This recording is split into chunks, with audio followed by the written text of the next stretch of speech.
Mr. There we McNee, welcome to the interview. And now, quick question. Now, is it Mr. McNee or is it Coach McNee? go. Andrew is totally fine. Oh my gosh. All right, Andrew, it is. It feels weird, but I accept. You got it. You got it. Yeah. Well, Okay. you're Good to not the first male actor to allow me to say their first name. know. I hope not. That's Well, really it's funny because Mike Went, a really good friend of mine, who is also mm, a producer of a film that I'm working on, Orlando Monster, was yeah. telling him that it's funny because all the actresses and actors I meet, they or make connections with, the actresses let me say the first name. I don't know why. They all let me say their first name. But like Yeah. the actors I meet, I gotta say Mr. Well, and I always say Mr. and Mrs. because it's polite. But the only male actors that let me say their first name, well, there's you, of course. Willem Dafoe was actually the first Yeah. one. Billy He Bob said you can Thornton. call me Willem. Yeah, Willem said that. Yeah. Amazing. Billy Bob Thornton from Bad Santa was another one. Yeah. I can't spell this guy's last name, but his first name is Matthias, but he was the Dutch guy in Army of the Dead. Oh, okay. Yeah. Yeah, I can't spell his last name. And then of But course, all the rest made you call them Mr. yeah, all Insert last name. yeah, everyone made me say every say Mr. And then of course Scott Schwartz, who played Flick in A Christmas Story, and he was on the podcast not long ago. Yeah. Yeah. Did he make you call him Mr. Schwartz? No, he said Scott. Oh, okay. What a kind gent. Yeah. Now, and speaking of Dire Wimpy Kid, Mm. it's been 24 years since the first movie came out. Now, what were Yeah, some of wow, that's your right. memories working on that film? Yeah. I can try and remember as much as I can. I mean, yeah, that was what we shot it in. That sounds about right. We shot it, I think, in the first one in 2009. Is that right? It came out in 2010, maybe? Mhm. And then we shot the second one the next summer in 2010. I can't remember if we did the third one that next year right away or not. I can't remember how. But yeah, that was a while ago. My gosh. I own almost the whole series. Oh yeah. Yeah, I read the books growing up. Hmm. That's a Because funny thing. oh It's a sorry. funny thing. The timing of it is really funny right now because I do a lot of my work is in theater also. And I actually teach acting as a part-time at my old theater school called Studio 58 here in Really Vancouver. cool. And and the funny part is now not just in my classes, but like in when I'm working on a play or working on a show, the people that I'm starting to work with are like they're aging up. And so like now the people that grew up with Diary of a Wimpy Kid are the people that I'm teaching and working with now, which is so weird. Which is so That is weird. insane. Yeah, it's very strange. But I'm It, in this narrow window because then like probably because then I'll bet you in like another couple of years, then the kids that I'll be teaching then, or kids, they're not kids, like the 20-year-olds that I'll be teaching then, they'll yeah. be like, "No, I never saw that. Like, no, I was too young for that show." But so just right now, this window of like, I don't know, 3 or 4 or 5 years, I've got this weird window of strange minor celebrity That is, amongst that is students. insane. Yeah. I'm with you as well because I'm also going to be doing a short film with the actor Kevin McNally who played Josh Gibbs in Pirates of the Caribbean, Oh, nice. and I love Oh, Pirates of the cool. Caribbean, and I'm actually writing a book that will be Mhm. out this year called Night at North Pole. It's a comic book, so the short film is Oh, based on that comic book, and we're going to oh, make a really short cool. film and sell it, hoping a studio will buy Mhm. it. But it's a Did you write, Christmas. sorry, and did you write that you wrote that as a novel or a, Yes, it's a graphic oh, novel. oh, cool. But That's it's great. a it's R rated, so it's not family friendly. I Yeah, apologize, but it's a Christmas R rated book, and Kev McNally is nice. going to play Santa Claus in it. But it's a new take on Santa. It's Pirate Santa. That's Yeah, fantastic. which we That's thought so that great. would be kind of funny for him to be Pirate Santa because a lot of Christmas like dark Christmas stories have been coming out lately where it's like a different portrayal of Santa Claus. I mean, like you have Viking Santa, Violent Night, then you have Mm, Cowboy Santa, Fat Man. So I yeah, figured, hey, why not Pirate Santa? why not? It's about time. The world deserves a pirate Santa. Oh No yes, question. and of course, Kevin McNally played a pirate in Pirates of the Caribbean. That's so great. I actually just finished, I was just doing a production here in Vancouver of Elf the musical. Nice. I did not play Santa, but I played Buddy the Elf. I played the Will Ferrell, which was so much fun. It was so much fun. My God, it was a workout. But again, that's another kind of alternate Santa because the Santa in that movie and play is a little he's a little bit jaded. He's a bit jaded, that Santa. He's a bit done with it. But that was really fun. That was wild. That was um doing that. I'd never done like a real, like a big musical before, like a real. I'd done some musicals and plays with music and that kind of stuff, and I love that kind of stuff. But I'd never done a real giant musical, and holy cow, was that a workout! The Elf was a first great act, musical. yeah, it was so much fun. I The love music was Elf. great. Yeah, it really kind of like quite a actually sincere, lovely story with a little bit of just just a touch of edge. It was great time, great time. Yeah.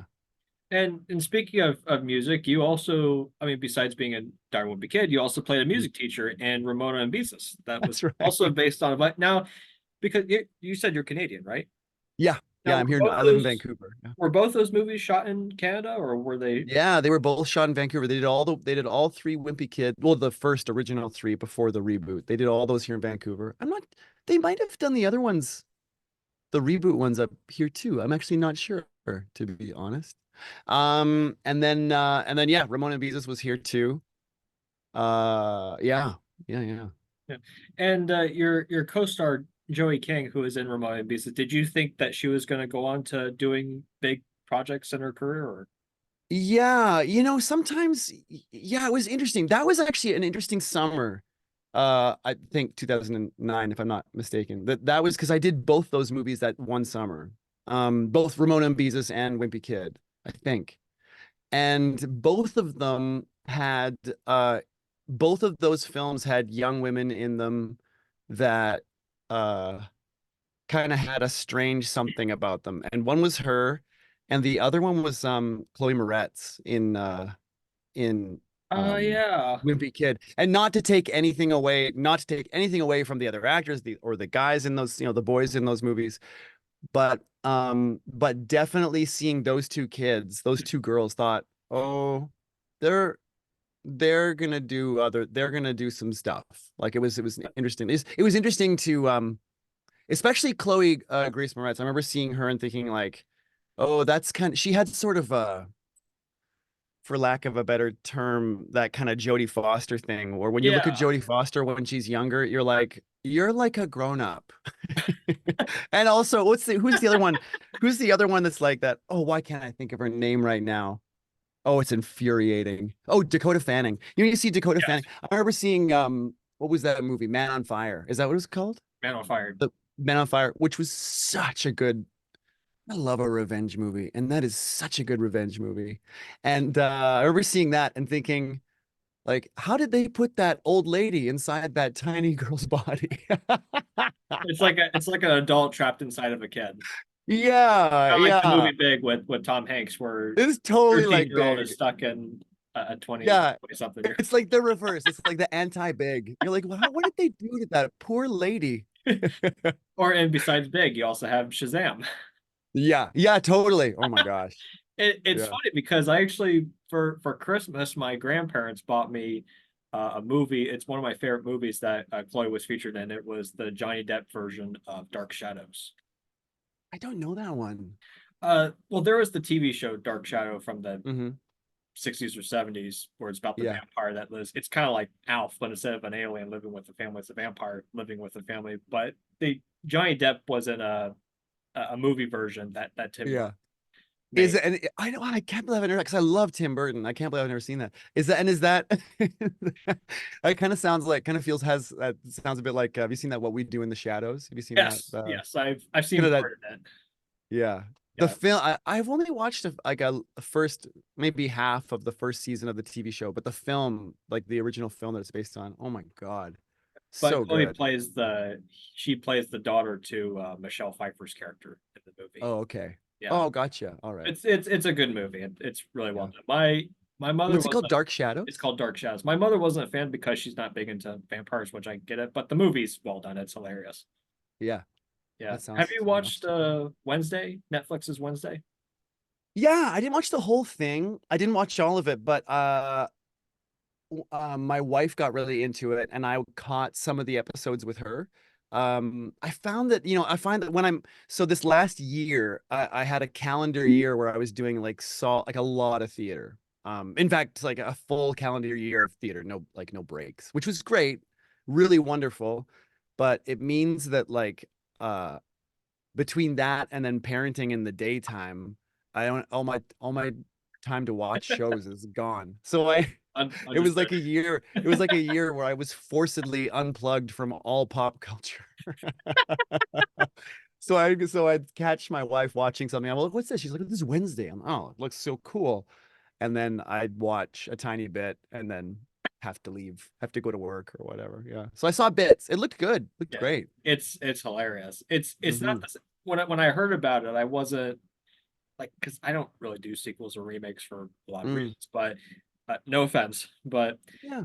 when when it comes to sequels and remakes, it tends to be the same thing. But Wednesday is not repeating the Addams Family. It's basically about her. It's a spinoff, but it's very Yeah. well done. It's a coming of age story, and Mm. Jenna Ortega, who plays Wednesday, does a fantastic job playing the character. Yeah, she seems so good. I don't know how old she is, but she seems to have that same quality, that same that we were talking about before, that like Yeah, old lady and a child quality. Although maybe she's not that young. I don't know. Maybe no, she is. Maybe she she's is an old lady. well, according to Google, she's 21, which I'm Okay. 24, so that's 3 years younger than I am. And when I found out she was 20, I'm like, wait, you're Oh, yeah. 21?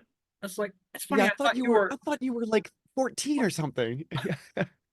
No, and it's funny because I have a friend that I work with who literally is very identical to Jenna Ortega, Mm, so it's always hard to yeah. tell who's who. But what makes it easy is that, well, Jenna Ortega has dark hair and my friend is blonde, so that's the Well, there easy you part go. to tell who's who. Some people have that. Some people have that thing where they look. I've got some friends like that who like who are like 32 and still playing high school students. Like they still just have It perfect is skin possible. and just look like that. I'm the opposite. I when I was 20, I looked like this.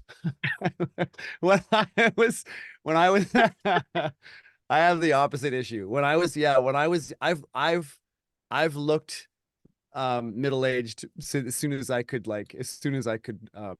vote.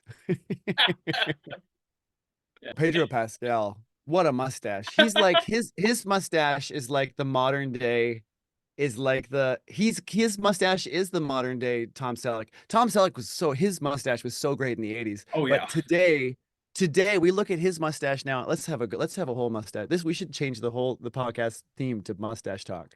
Because he's like, so you look at and this is not a slag against Tom Selleck's mustache in the least. But when you look at his now, like Pedro Pascal's mustache to Tom Selleck's is to me kind of like Tom Selleck's to Wilford Brimley. Like Mhm. it's just getting a bit too giant and push broom. But um no, I love a good mustache. Oh yeah. I've had a few over the years for work. I've had that for a while. I had the Yeah. thing for a good summer or two. I had the one that like the big curly handlebar thing, and it's good times. You Yeah, grew that maintenance out is hard. for a Western film, correct?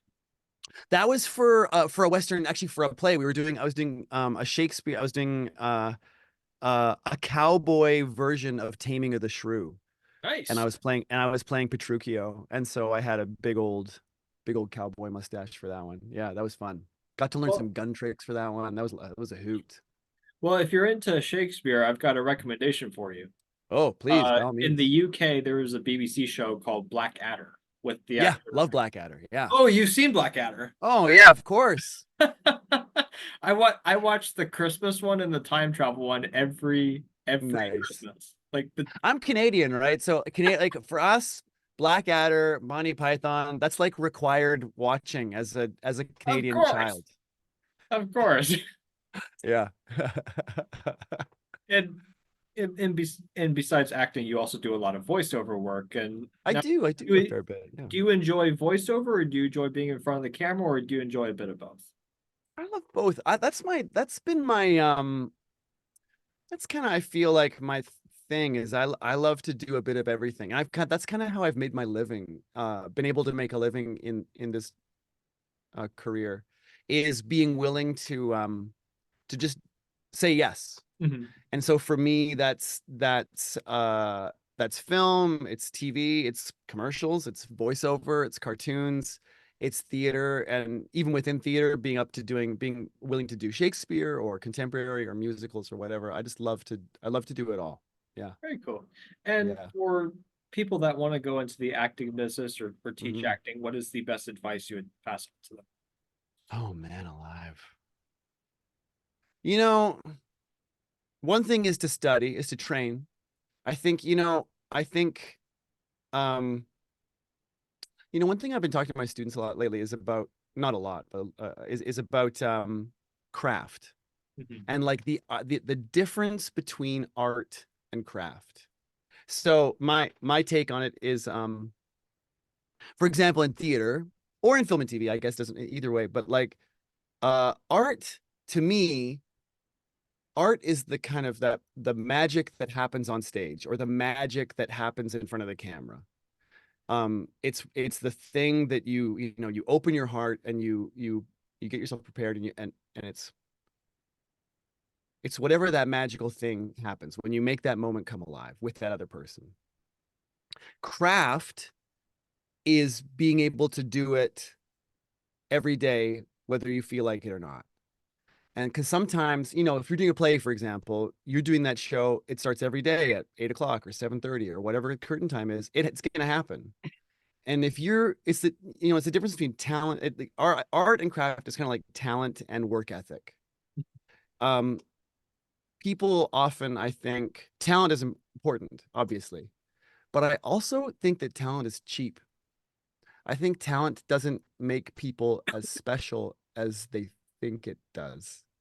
I think that craft is what sets you apart. I think craft, and when I say craft is cheap, what I mean is there's lots, or sorry, when I say talent is cheap, what I mean is there's lots of it. And there's plenty of talented people. There's tons of them. LA is full, full to the brim of talented people, but can you do the work? Mhm. And that's the hard part. And I think that's the important part. Um, Yeah. So one thing I would say, and that's the training. That's putting in what is the Malcolm Gladwell's 10,000 hours. That's putting in those hours. And that's learning and developing a process for whatever, for how you can get yourself to the place you need to be, and how to make something repeatable.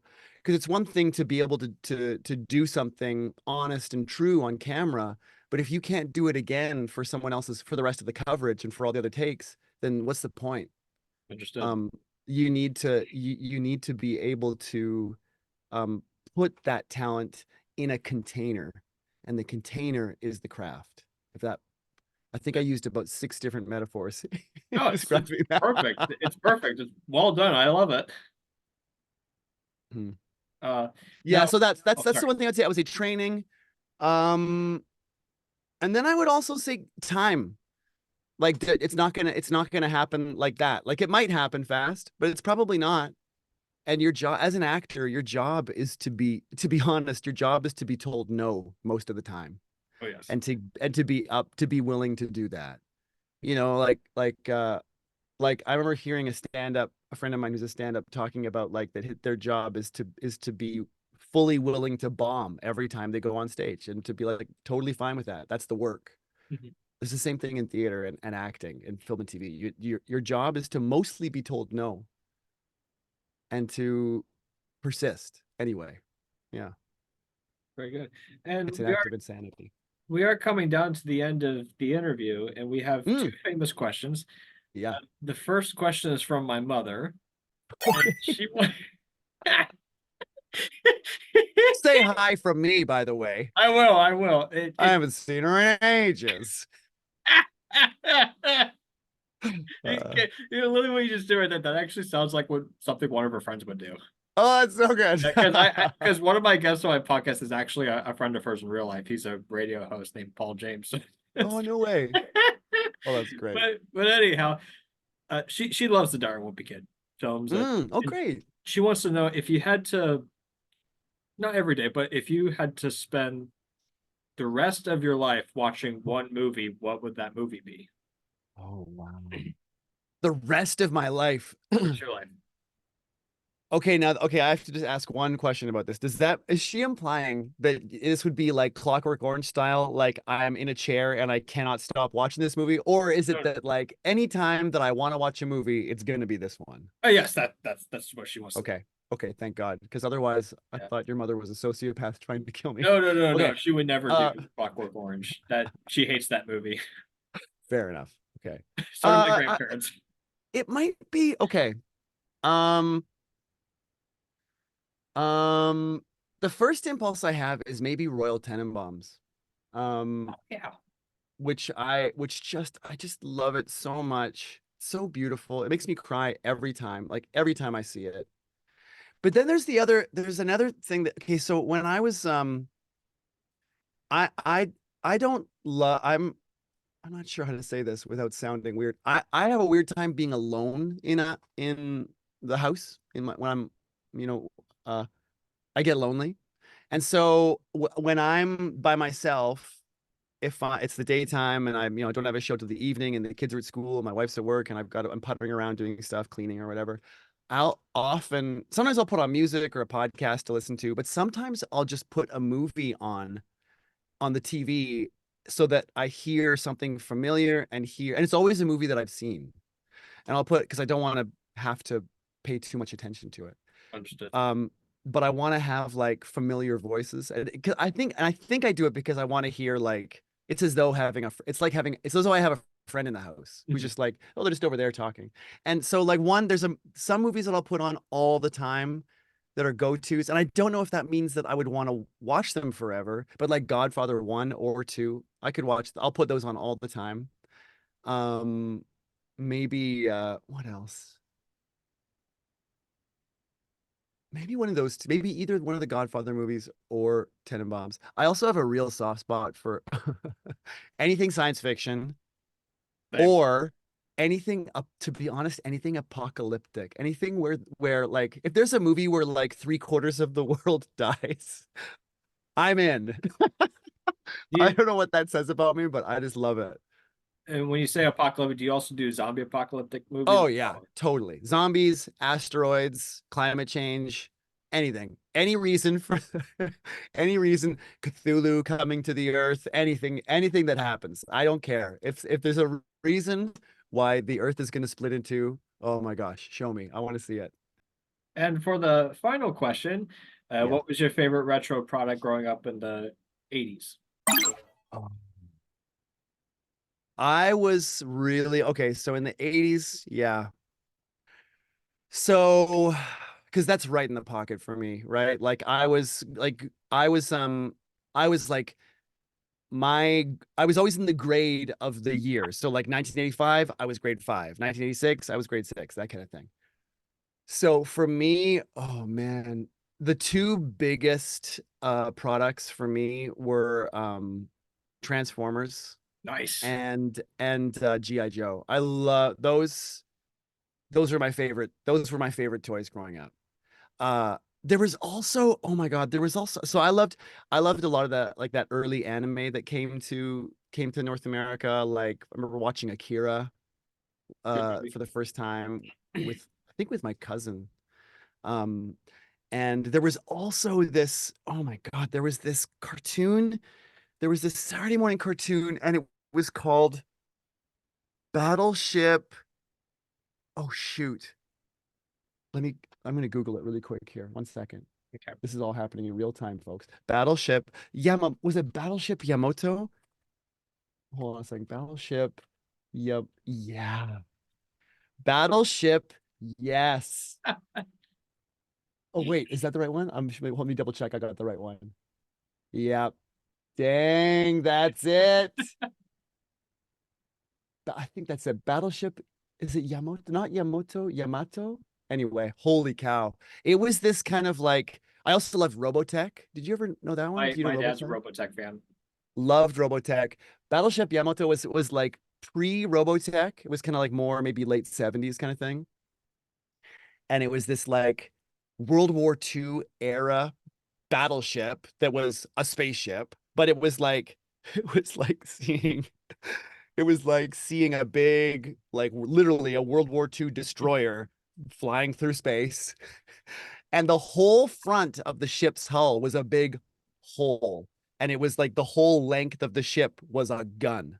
And I remember that like every episode they'd get into some trouble. And I think maybe the ship was sort of like an aircraft carrier too, like little ships would fly out of it, obviously. But every every single episode they'd get into trouble, something would happen, they'd meet some aliens, or there'd be a whatever, there'd be a comet coming towards the something or other. And every episode they'd be like, what do we do? And the captain would be like, fire the cannon. Like that was the solution every single time. Fire the cannon. And they'd like fire the gun, and that would obviously solve the problem. Obviously, it's solved. You got a giant gun, shoot it, shoot it. That solves the problem. But Well, that so like Robotech, I forgot Robotech was huge for me too. I loved the cartoon for Robotech. Macross Saga, oof, so good. But Transformers was huge for me, and GI Joe. Those were the two toys I know, no question, had the most of. Tons of Transformers, tons of GI Joe. I had a little bit of Star Wars too, but I didn't have that many Star Wars toys. I had the snow speeder. I didn't This is just becoming me listing toys I had. I did My next door neighbors had a lot of He-Man. I dug He-Man, but I didn't have a lot of that stuff. I also I think I had a friend who had the Millennium Falcon for Star Wars, which was really sick. And then I had another friend that had the GI Joe uh was it like the F-16 or whatever it was, which was huge. Those toys were so great, but oh they yeah. were like impractically large. They were Oh, so they were I remember there was that one toy that was the GI Joe aircraft carrier, and I can't imagine, and now as a parent buying that for a kid, because you'd be like, this is gonna take up a third of our living room. Like where is this going? You same can with have that, Barbie doll or houses. yeah, totally. Like you can have this, or we can have a couch. What's it gonna be? You know, a Uh, good invention that should be a couch, but with a Barbie doll house built inside, or GI Joe built inside to it. So like it'd be a normal couch, like a couch or a bed that you that's sit a on good or sleep idea. on, and then there's like a toy built into it. So like let's say like the parents Yeah. are watching TV on the couch, and then behind the couch or on the side the kids are just having fun. What if they built like took like the GI Joe aircraft carrier and turned it into a futon. That would be that'd be awesome. So you could open it up, and or like you slide off the mattress part and there it is.